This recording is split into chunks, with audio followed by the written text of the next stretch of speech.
warahmatullahi wabarakatuh. Jumpa lagi dengan sesi diskusi tetap mengenai topik anxiety.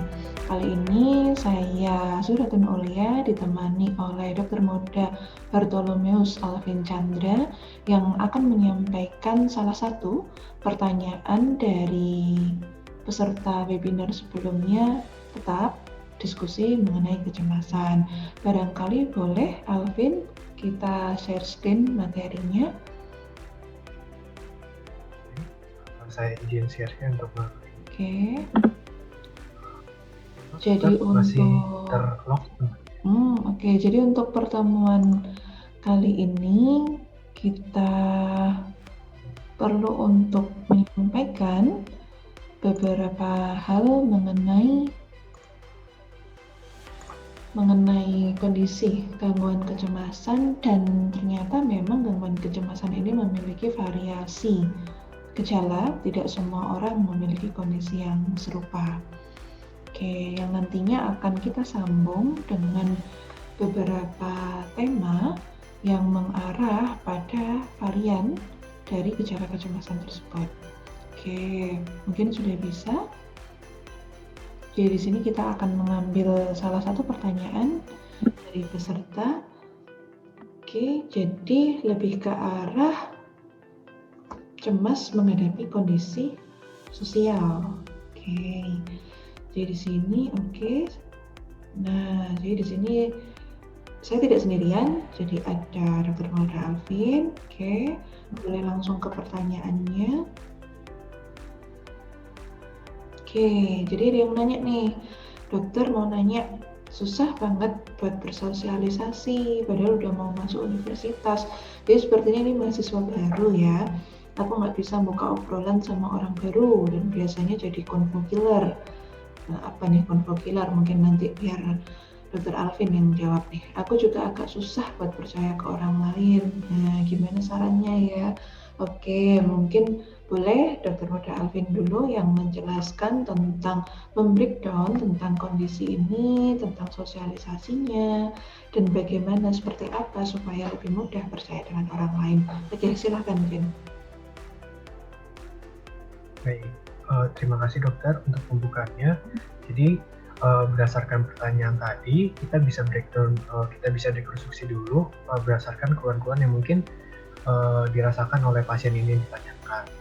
Nah, yang utamanya dari pertanyaan ini kan pasien ini merasakan sulit untuk bersosialisasi, di mana dia merasakan setiap kali dia menimbrung dalam suatu pembicaraan, dia itu menjadi suatu merasakan bahwa pembicaraan yang diberikan, yang ditambahkan ke dalam suatu obrolan itu menjadi suatu kepopuler atau memberhentikan seluruh interaksi antara circle-nya tadi. Nah, pasien ini juga merasakan bahwa orang ini dia sulit untuk percaya memberikan trust kepada orang lain. Nah, itu kira-kira kenapa? Nah, itu akan saya lanjutkan.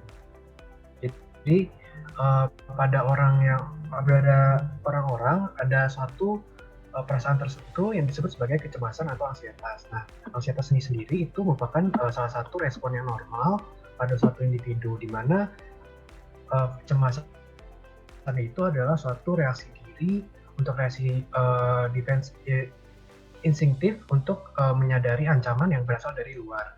Nah, ansietas itu dapat menjadi suatu gangguan pada suatu individu, di mana muncul suatu keadaan yang tegang yang sifatnya ini berlebih dan ditandai dengan perasaan kekhawatiran, ketidakpastian, dan ketakutan. Nah, di mana sifat yang berlebih ini ditandai dengan adanya suatu gangguan dalam fungsi-fungsi hidupnya. Contohnya, kalau misalnya pada tadi pertanyaan yang tadi adalah satu pasien ini merasakan pikiran yang bersifatnya berlebih, di mana dia mengganggu dalam satu interaksi dengan orang di sekitarnya.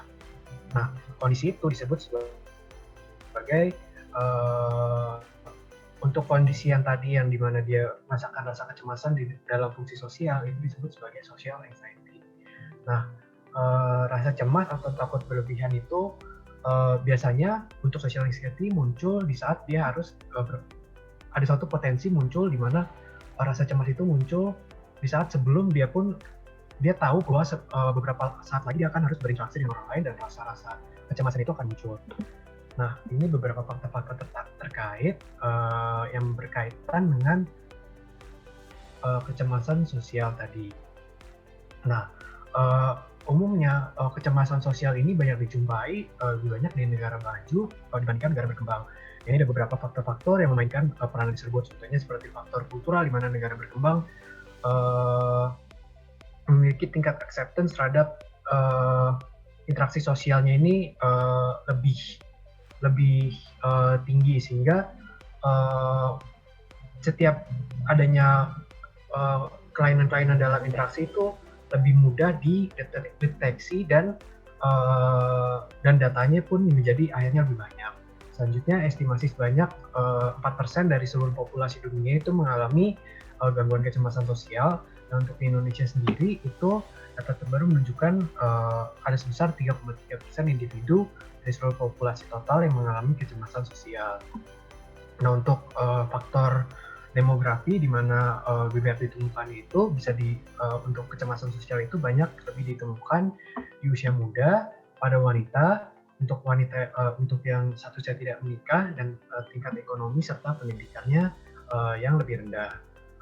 Seringkali ini juga dikaitkan dengan suatu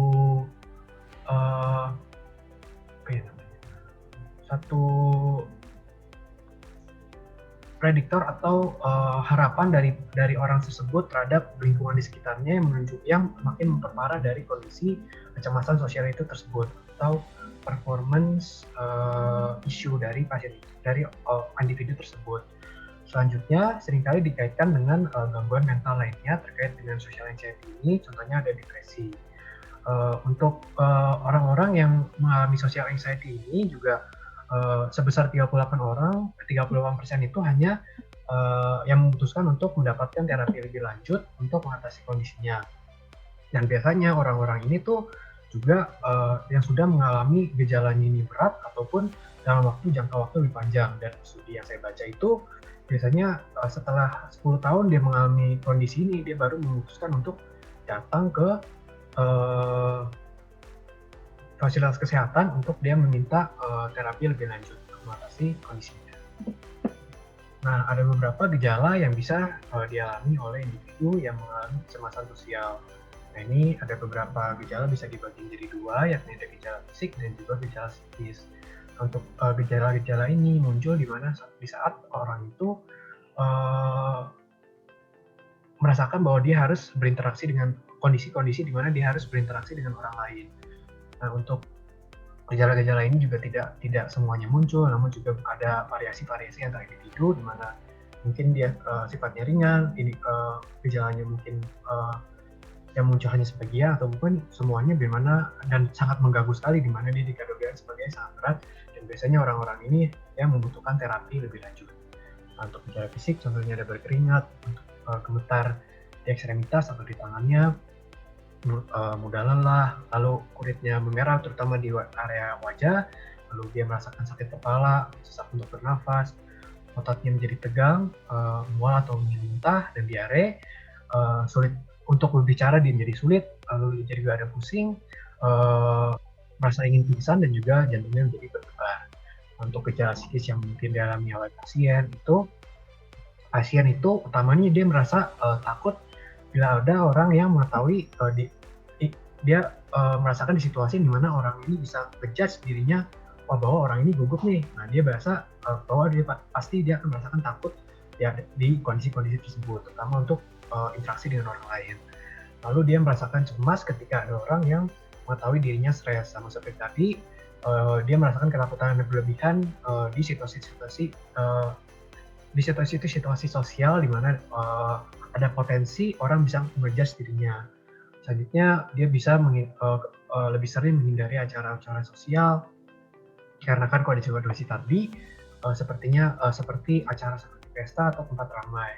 Lalu dia juga menghindari untuk yang beratnya, dia sampai menghindari minum atau makan atau bekerja di tempat umum. Dan untuk dia pergi ke toilet biasanya itu nggak mau menggunakan toilet umum sama sekali, takut biasanya muncul kecemasan terkait dengan tadi saya jelaskan tadi itu.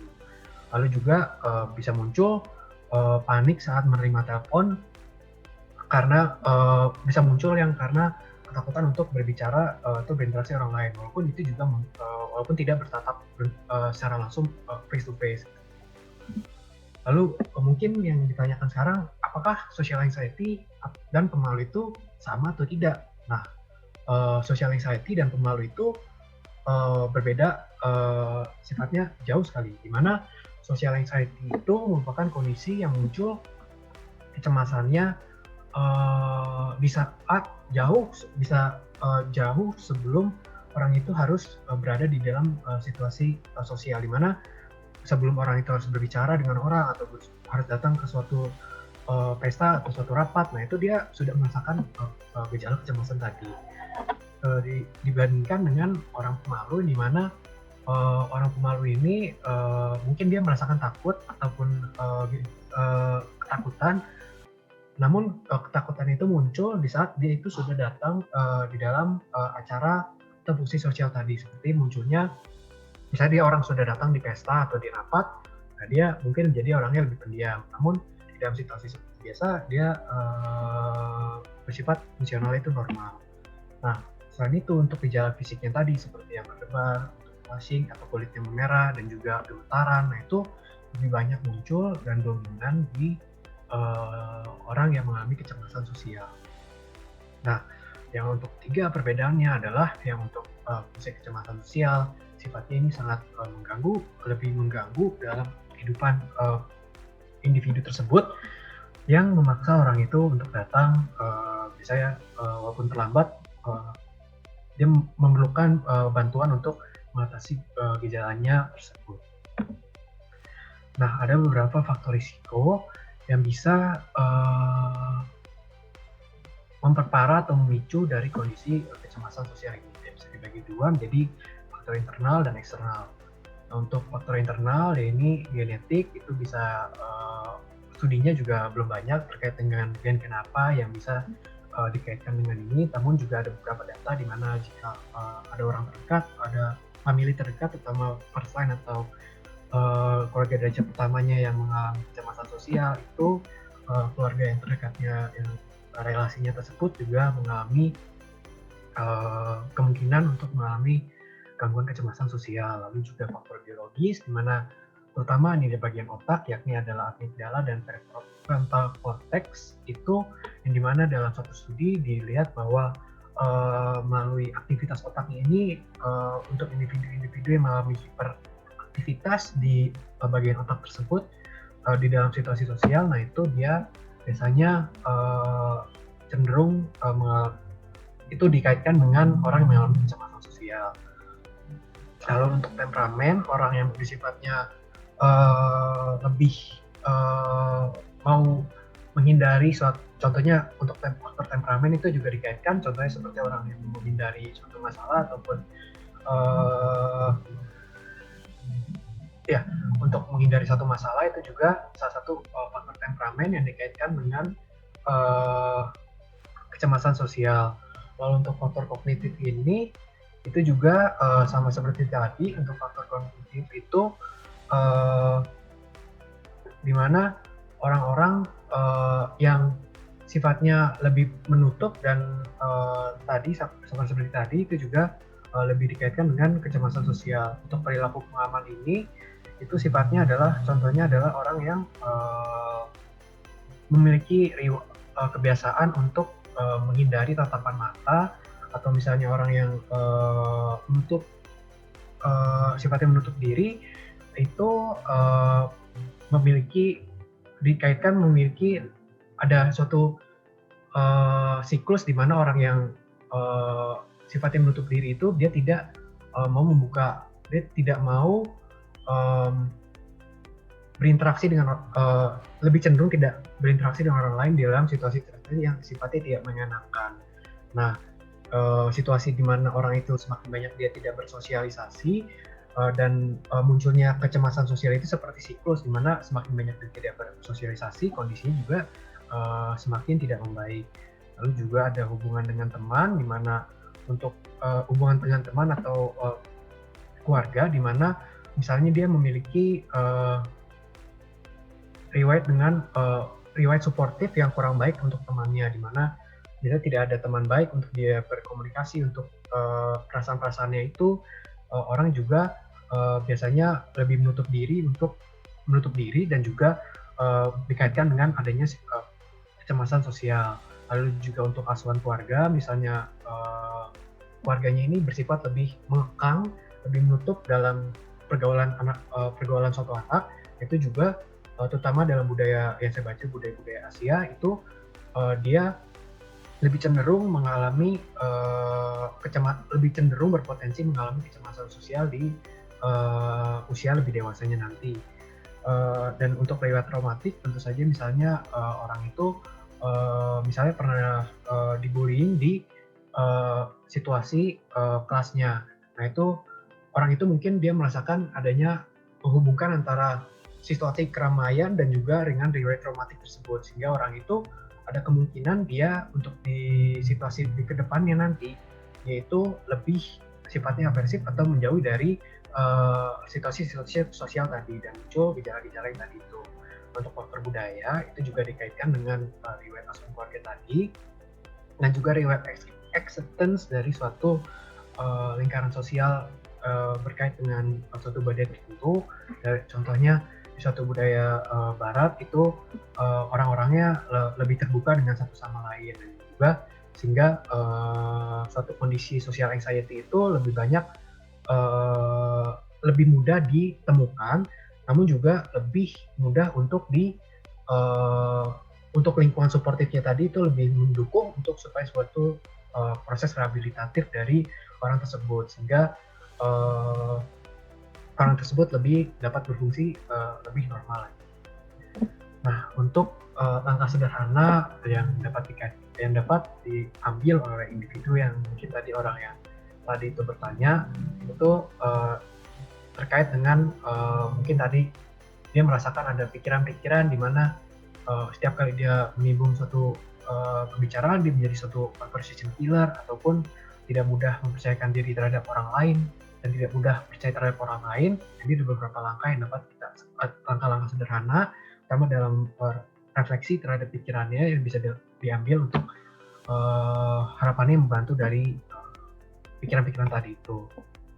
Nah, untuk langkah pertama kita bisa lebih menggali lagi kecemasan-kecemasan yang dialami menggunakan refleksi. Jadi kita bisa cari tahu pikiran-pikiran yang muncul itu apa, relasinya dengan hubungannya itu dengan situasi realnya itu apa, dan kita bisa lihat sebenarnya rasional nggak sih kita berpikir seperti itu, dan kita bisa juga komunikasikan dengan teman kita sendiri pikiran-pikiran yang kita lakukan itu seperti apa. Misalnya ya nggak usah teman, kalau misalnya orangnya sulit untuk mempunyai teman tadi, mungkin mempunyai teman baru mungkin di lingkungan universitas apalagi kan jauh dari teman-teman baru. Nah itu kita bisa komunikasikan dengan keluarga kita, misalnya kita bisa tunjukkan kecemasan kita tuh apa saja. Mungkin nanti keluarga kita harapannya bisa membantu komunikasikan ya kecemasan itu sebenarnya tidak rasional gitu. Jadi tidak, dengan harapannya dengan penjelasan tadi kita bisa lebih menurunkan oh ya jadi mungkin hanya aku aja yang bikin conversation killer gitu. Mungkin aku nggak usah berpikir terlalu jauh, aku bisa nimbrung aja gitu loh. Itu mungkin emang flow-nya lagi rendah aja, ataupun emang apa ya mungkin flow pembicaranya sudah berhenti, kita bisa menambahkan topik pembicaraan baru, kita coba terus untuk lebih merekatkan dari lingkungan sosial yang tadi itu. Lalu juga ada dengan teknik relaksasi, terutama dengan teknik bernafas, itu kita bisa lakukan terutama jika di situasi-situasi sosial yang memicu adanya tadi gejala-gejala, terutama gejala-gejala fisik tadi, itu kita bisa lakukan teknik pernafasan untuk memperbaiki juga kita bisa mengubah outlook dari situasi-situasi pemicu tadi. Itu juga kaitannya dengan tadi poin nomor 1, lebih menggali kecemasan dengan refleksi tadi. Lalu kita nomor 4 adalah di situasi sosial itu utamanya kita tidak berusaha untuk tidak berasumsi terlalu jauh terhadap pikiran orang lain. Jadi pikirkan saja ya kita mau bicara, poin pembicaraan kita yang kita mau bicarakan itu apa, fungsi bicaranya kita itu kan untuk sosialisasi, ya tidak usah berasumsi untuk pikiran orang lain gitu loh. Jadi secara alami kita akan memikirkan, secara alami kita akan menemukan bahwa oh ya berarti mungkin kalau misalnya emang tidak cocok ya mungkin ya kita tidak nggak semua orang kita harus di likable untuk semua orang gitu. Jadi kita bisa apa ya intinya mencari circle yang lebih bisa dikaitkan dengan interest dari kita sendiri gitu. Jadi tidak usah asumsikan setiap pikiran orang itu akan berpengaruh terhadap berpengaruh pada asumsi bahwa setiap pikiran orang itu kita harus pertimbangkan dalam hubungan interaksi sosial kita, sehingga akan memperparah dari sifat tadi kecemasan yang muncul tadi itu. Nah, untuk pengobatan dari ininya tadi itu diperlukan jika kecemasan atau pikiran tadi itu sangat mengganggu sehingga kita sifatnya retraktif atau menarik diri dari hubungan sosial yang tidak mampu ditangani melalui tadi yang poin-poin sebelumnya tadi itu. Nah, untuk pertama itu ada kombinasi antara psikoterapi dan farmakoterapi. Untuk psikoterapi sendiri itu ada beberapa poin yang bisa kita lakukan. Itu sepertinya adalah cognitive behavioral therapy, di mana pasien itu nanti akan digali lagi ada beberapa sifat-sifat yang sifatnya maladaptif atau abnormal, dan juga untuk dikoreksi lebih lanjut. Selanjutnya untuk terapi perilaku kita untuk terapi perilaku itu juga untuk mengoreksi dari perilaku-perilaku yang sifatnya menarik diri dari lingkungan sosial tadi. Untuk group support itu kita bisa cari untuk nanti kita bisa carikan lingkungan-lingkungan yang sifatnya memberikan suatu lingkungan yang suportif terhadap pengembangan dari suatu atau pengobatan dari suatu untuk mencari lingkungan suportif di mana individu tersebut itu bisa menjauhi dari pikiran-pikiran tersebut itu. Untuk farmakoterapi itu bisa untuk pemberian obatnya itu bisa sesuai dengan indikasi yang diberikan berdasarkan gejala yang dominan muncul nanti. Nah, itu mungkin ini sumber-sumber yang saya gunakan dalam penjualan kali ini. Sekian dan terima kasih. Oke, terima kasih Alvin. Boleh nggak apa-apa bisa di stop share screen-nya. Jadi saya sependapat dengan yang sudah Alvin sampaikan tadi. Pada dasarnya tetap harus kembali dulu pada kemampuan diri sendiri untuk melakukan coping. Adakah memang situasi ketika berhadapan dengan lingkungan sosial yang baru atau di tempat keramaian itu menjadi sumber kecemasan, ataukah ada hal lain yang menyebabkan kecemasan itu muncul? Tadi sudah disampaikan ada faktor internal, ada faktor eksternal, dan itu semuanya saling berpengaruh. Tidak ada yang superior di sana, melainkan saling mempengaruhi. Adakah kejadian traumatik di masa lalu yang menyebabkan kondisi saat ini muncul dan itu dirasa cukup mengganggu? Hanya apabila memang kondisi kecemasan tersebut dominan dan mengganggu kualitas hidup, maka sudah saatnya untuk mencari bantuan profesional untuk mengatasi hal tersebut. Namun, bukan berarti tidak ada yang bisa dilakukan secara mandiri. Ketika diri sendiri sudah merasa menjadi seseorang dengan convokiler, kemudian menimbulkan beberapa kecemasan yang lain, sebenarnya ini merupakan awal pintu masuk seseorang mengalami kondisi suatu pemikiran, aku nggak disukai ya, kalau aku nggak diterima gimana ya? Nanti kalau aku dibenci seperti apa ya? Aku nggak bisa masuk ke lingkungan itu karena mereka nggak suka aku. Nah, pemikiran-pemikiran inilah yang menjadi sumber suatu kondisi yang disebut dengan overthinking.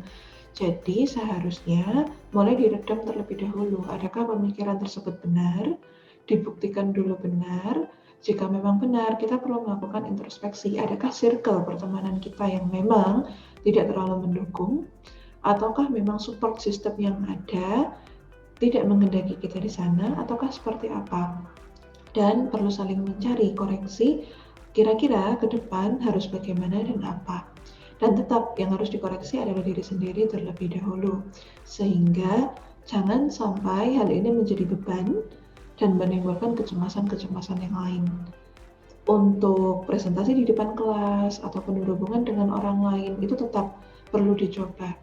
Sesuatu yang baru, lingkungan yang baru, pertemanan yang baru, tetap harus dibuktikan benar tidaknya hingga akhirnya kita terbiasa. Jadi seperti yang disampaikan tadi, ada terapi perilaku di sana, sehingga kita akan mengarah pada suatu perilaku yang lebih adaptif, lebih sesuai, karena sering dipaparkan oleh kondisi tersebut.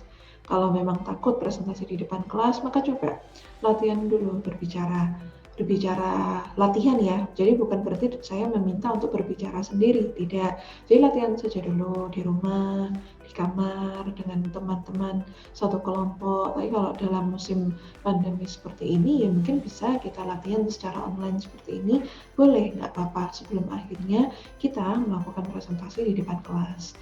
Kalau memang saat kejadian tersebut, serangan cemas itu muncul lagi, maka cepat-cepat lakukan relaksasi, kontrol kendali diri, dan akhirnya kita bisa menyadari bahwa oke, kita baik-baik aja kok, kita fine-fine aja. Oke, terima kasih sudah berkenan bergabung, Alvin. Jadi untuk kali ini kita benar-benar membahas mengenai pertanyaan tersebut karena ternyata memang cukup banyak secara statistik, jadi sekitar 4%. Jadi kalau ada orang 100 orang kumpul, 4 diantaranya mengalami gangguan kecemasan dan tidak seluruhnya memahami bahwa hal tersebut merupakan respon terhadap kecemasan. Maka tetap kita perlu menjaga kesehatan kita, termasuk kesehatan jiwa, tidak hanya kesehatan fisik di sini. Terima kasih, kita akan berjumpa lagi di kesempatan berikutnya dengan pembahasan pertanyaan yang berbeda. Kita mohon undur diri, terima kasih telah bersama dalam ruang dengar kita. Kita akan jumpa lagi di kesempatan berikutnya. Assalamualaikum warahmatullahi wabarakatuh.